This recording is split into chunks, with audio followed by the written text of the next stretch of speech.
teman-teman sambil menunggu koneksi, jadi siang ini ceritanya kan lagi banyak peraturan mudik ini kan berubah ya, bukan lagi banyak ya, ada perubahan-perubahan. Terus yang bepergian untuk mudik antar kota antar provinsi kan cuman nggak urusannya cuman soal mudik liburan lebaran saja, tapi juga ada yang kebutuhannya untuk berobat gitu ya. Jadi siang hari ini kita akan mengajak ngobrol. Kita akan mengajak ngobrol perwakilan dari Polda DIY. Kita akan ngobrol dengan Kabid Humas Polda DIY untuk bersama-sama kita siang hari ini nih. Jadi teman-teman bisa tanya-tanya ya nanti.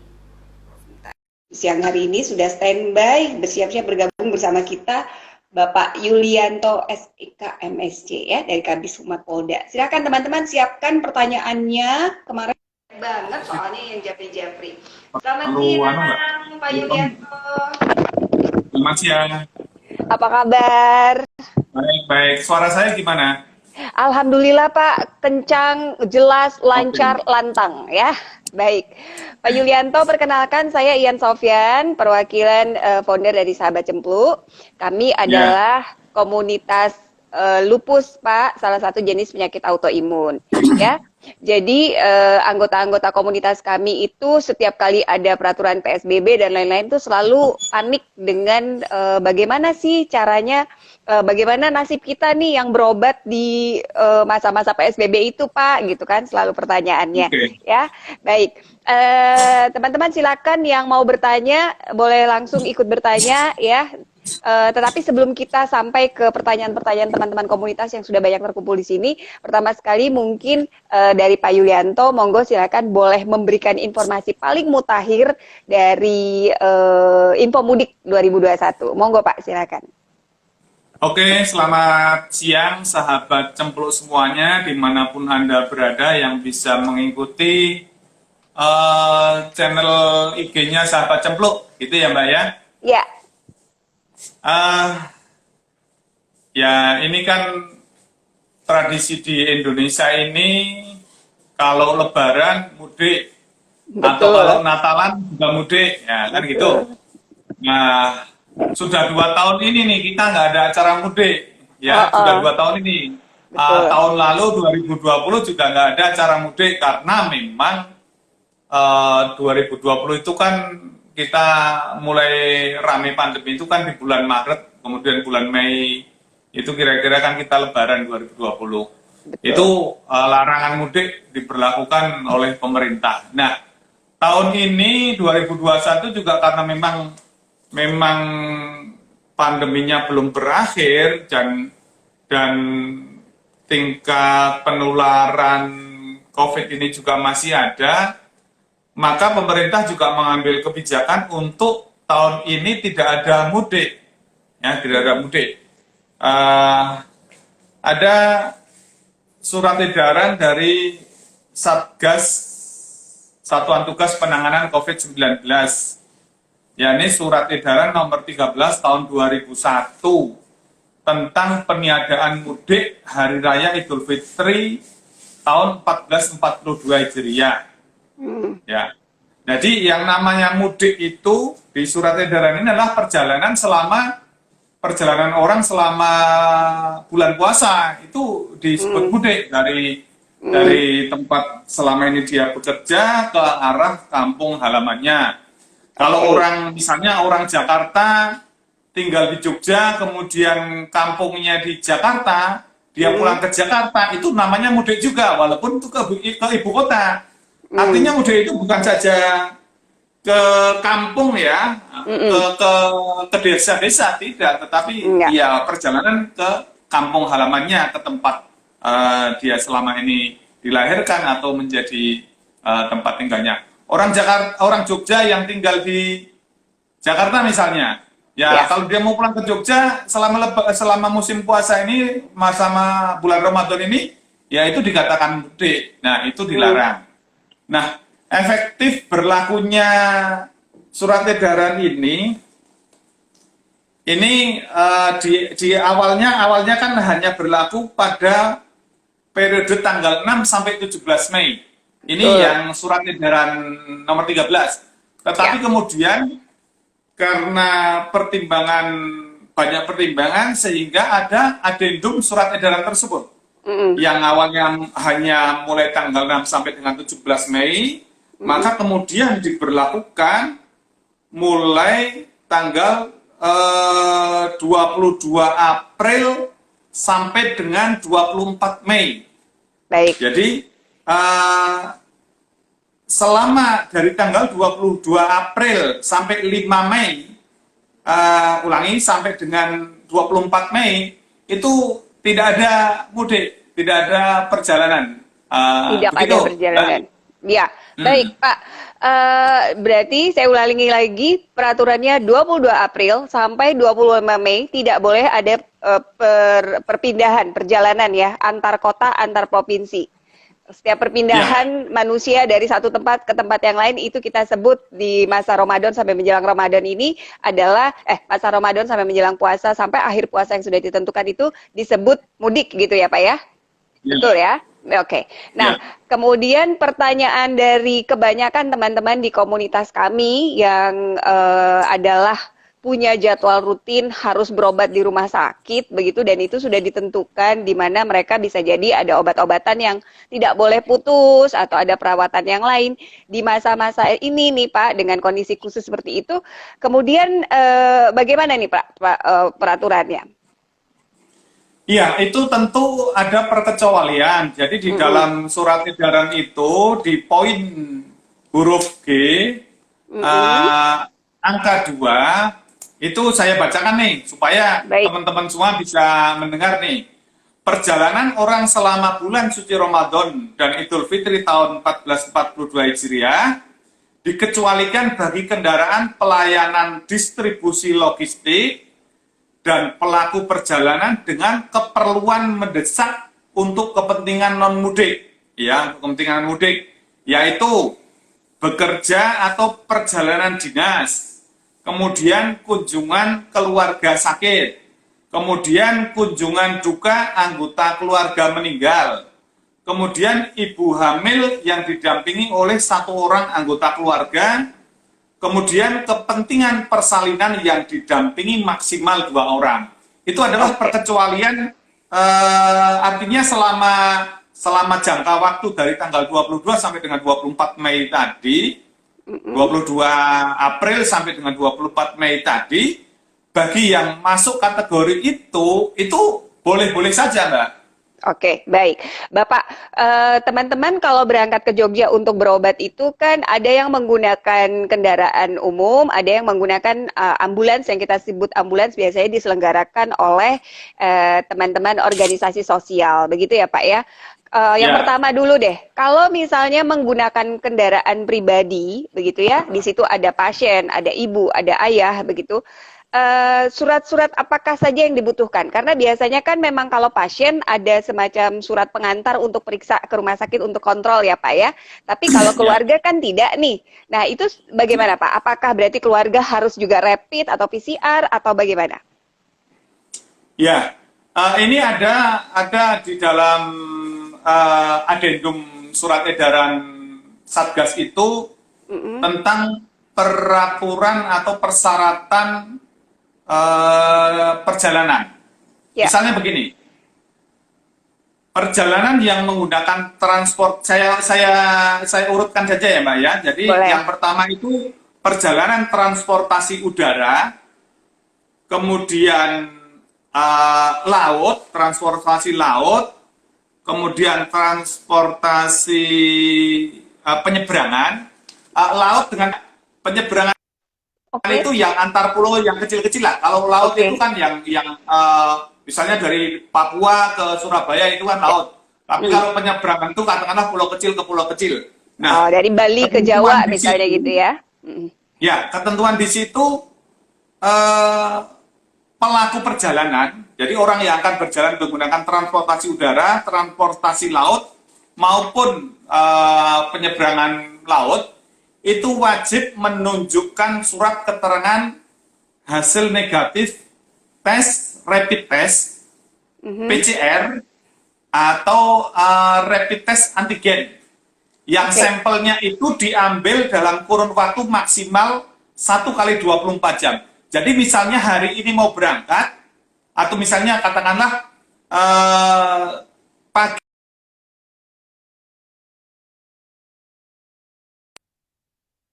kemarin, jam 6 pagi kemarin, jadi 24 jam ya, 24 jam Ya. berangkatan. Hmm.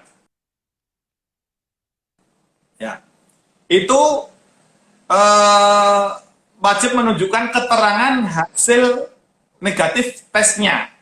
Ya, bisa juga menggunakan genus C19. Sekarang kan di bandara, beberapa bandara, kemudian di tempat-tempat pelabuhan laut juga ada fasilitas genus. Dan bandara pun juga ada fasilitas rapid antigen. Itu, Mbak. Kemudian yang perjalanan kereta api ya. Nah, kan mungkin juga pakai kereta api nih. Yang kereta api juga wajib menunjukkan keterangan hasil negatif tes rapid test atau PCR antigen yang sampelnya diambil dalam kurun waktu 1 kali 24 jam juga sebelum keberangkatan, atau surat keterangan negatif tes genus di stasiun kereta api sebelum keberangkatan sebagai syarat perjalanan. Itu yang transportasi pesawat, kapal, kemudian kereta api. Nah, untuk yang transportasi umum bagaimana? Nah, ini kan pertanyaannya nih. Yang transportasi umum di dalam SE ini akan dilakukan tes acak rapid test apabila diperlukan oleh Satgas COVID-19 di daerah. Jadi bisa saja ini artinya bagi pelaku perjalanan transportasi umum darat ini tidak wajib atau tidak ada ketentuan untuk rapid, tetapi nanti di Satgas daerah akan dicek.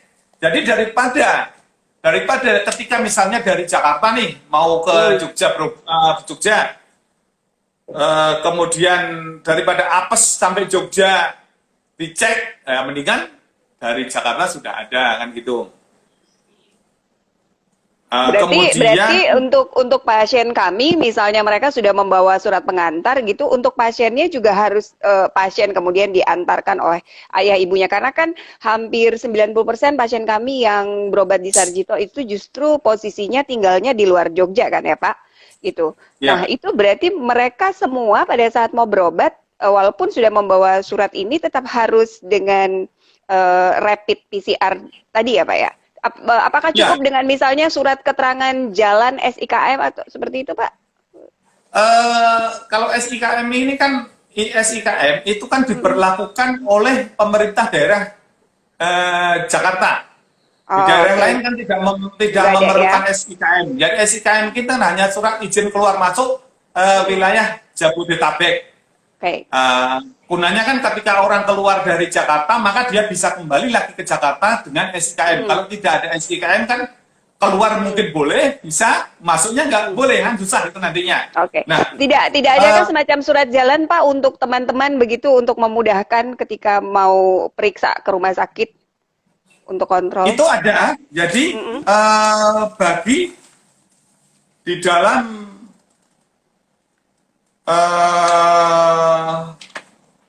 poin G surat edaran itu, bagi masyarakat umum itu harus ada surat perjalanan. Kan gini, kalau PNS, ASN ya, ASN, pegawai BUMN, BUMD, TNI, Polri, itu harus ada izin tertulis dari atasannya, minimal eselon 2, setingkat eselon 2. Ini kalau pegawai. Kalau pegawai swasta harus ada surat izin dari pimpinan perusahaan dan dilengkapi tanda tangan basah atau tanda tangan elektronik pimpinan tersebut. Kemudian kalau sektor informal termasuk juga masyarakat umum itu harus ada izin tertulis dari kepala desa atau kepala lurah dengan tanda tangan basah bagi calon pelaku perjalanan. Jadi misalnya dari wilayah mana di Jakarta gitu, ya selain dia SIKM tentu juga pasti akan mengantongi surat perjalanan. Katakanlah misalnya dari Purwokerto gitu. Ya, Dari betul. Purwokerto mau masuk ke Jogja, Mau periksa, selama ya. masa aturan surat edaran ini, maka dia harus membawa surat perjalanan itu. Surat perjalanan yang dikeluarkan oleh kepala desa setempat atau kepala lurah setempat. Nah, tetapi itu juga harus dilengkapi dengan rapid test. Rapid test itu kan tadi ketentuannya kan berlaku untuk pesawat udara, kemudian kereta api, transportasi darat, penumpang, kendaraan umum, kendaraan pribadi lainnya. Nah, kalau kendaraan pribadi, maka juga di bahasa di sini, di surat edaran ini, pelaku perjalanan transportasi darat pribadi, mobil pribadi, dihimbau melakukan tes, rapid test antigen, yang sampelnya juga diambil dalam kurun waktu 1 kali 24 jam sebelum keberangkatan, atau genus, ya. Nah, ini nanti yang perjalanan pribadi kan memang ngontrol petugas itu ngontrolnya kan agak kesulitan. Nah, itu akan dilakukan pengontrolan secara acak, apakah di terminal, apakah di rest area, atau mungkin di tempat SPBU, tempat mengisi, bisa saja. Atau kalau sudah mulai tanggal 6 sampai dengan 17 Mei itu kan berlaku operasi ketupat. Itu nanti akan ada penyekatan di jalan-jalan yang dilakukan 24 jam. Jadi kalau kendaraan umum, dia akan diperiksa di terminal. Kalau kendaraan pribadi akan diperiksa di tempat-tempat atau pos-pos penyekatan itu. Maka sebaiknya, kalau memang ada perjalanan, itu yang pertama tadi membawa surat dari atasannya atau pimpinan lembaganya, instansinya, atau kalau sektor informal, ya membawa surat izin dari kepala desa atau Pak Lurahnya setempat, ya. Oke. Di Baik. samping itu juga mesti ada surat keterangan hasil negatif pemeriksaan rapid antigen. Berarti Atau apapun kondisinya, mau ke rumah sakit, mau kontrol, mau periksa, pasien maupun pengantar harus punya surat bebas COVID, begitu Pak? Betul. Jadi itu kan yang masuk kategori boleh dalam perjalanan. Nah, kalau yang tidak boleh dalam perjalanan kan tentu ketika dia melintas akan dibalikkan, ketika masuk ke wilayah penyekatan akan dibalikkan. Ingat, yang boleh untuk melakukan perjalanan selama bulan suci Ramadan ini adalah tadi saya sampaikan, saya ulang lagi, kendaraan pelayanan distribusi logistik dan pelaku perjalanan dengan keperluan mendesak untuk kepentingan non-mudik. Jadi memang dia perjalanan bukan untuk mudik, tetapi katakanlah untuk perjalanan dinas, kemudian untuk mengunjungi keluarga yang sakit, kemudian mengunjungi ke anggota keluarga yang berduka, meninggal, ya, kemudian mendampingi ibu hamil, kemudian kepentingan persalinan. Nah, berobat itu kan termasuk dalam keluarga sakit itu. Kalau teman-teman lupus berobat ke Sarjito, tentu itu kan masuk dalam kategori keperluan mendesak kepentingan non mudik, begitu Mbak? Ya, baik. Sebenarnya tipe pertanyaannya hampir sama. Ini kalau untuk teman-teman yang menggunakan kendaraan kolektif seperti ambulans seperti itu, apakah semuanya cukup dengan satu surat keterangan bahwa si ambulans ini boleh lewat, atau semuanya yang ada di dalam itu juga harus dengan surat bebas PCR? Ini kalau di dalam penjelasan ini semuanya mesti ada itu. Semuanya. Artinya ini kan gini Mbak, aturan siapa saja yang boleh berjalan selama bulan Ramadan ini ketentuannya itu tadi. Nah, syarat untuk perjalanan adalah itu tadi. Syaratnya ada hasil negatif dari pemeriksaan rapid tersebut. Nah, Oke. kalau kereta api itu kan pakai tiket, kapal laut pakai tiket, pesawat juga pakai tiket, maka sebelum masuk ke sana pasti ada pemeriksaan. Nah, yang memang agak sulit dijangkau ini adalah ketika dia menggunakan transportasi pribadi, kendaraan pribadi, ya ambulan kategori pribadi lah. Tapi saya kira itu juga sebaiknya dilengkapi dengan PCR. Karena kan kalau bahasa Jawanya ngawekani, daripada nanti di jalan ada masalah, lebih baik dipersiapkan sebelum berangkat. Oke, baik Bapak, Pak Yulianto, saya simpulkan ya Pak ya, berarti untuk teman-teman yang mau melakukan perjalanan untuk berobat di masa yang sudah ditentukan tadi ya, dari tanggal 22 April sampai dengan 25 Mei nanti untuk kepentingan berobat ke rumah sakit itu harus dilengkapi dengan surat pengantar dari desa atau kelurahan gitu ya, yang teman-teman dari Purwokerto, dari Wonogiri, dari mana-mana ini di tanggal periode tadi harus dilengkapi pengantar dari desa, kemudian keterangan untuk berobat dari rumah sakit seperti itu ya Pak ya. Pengantar BPJS atau pengantar dari rumah sakit, lalu kemudian tetap harus wajib melampirkan tes PCR. Apakah harus PCR atau genos juga boleh, Pak? Bisa genos, bisa rapid test antigen. Oke, melampirkan itu. Dan lalu satu itu, lagi Mbak, ya. Yang anak-anak usia di bawah 5 tahun tidak wajib melakukan tes. Anak-anak usia 5 tahun ke bawah tidak wajib tes.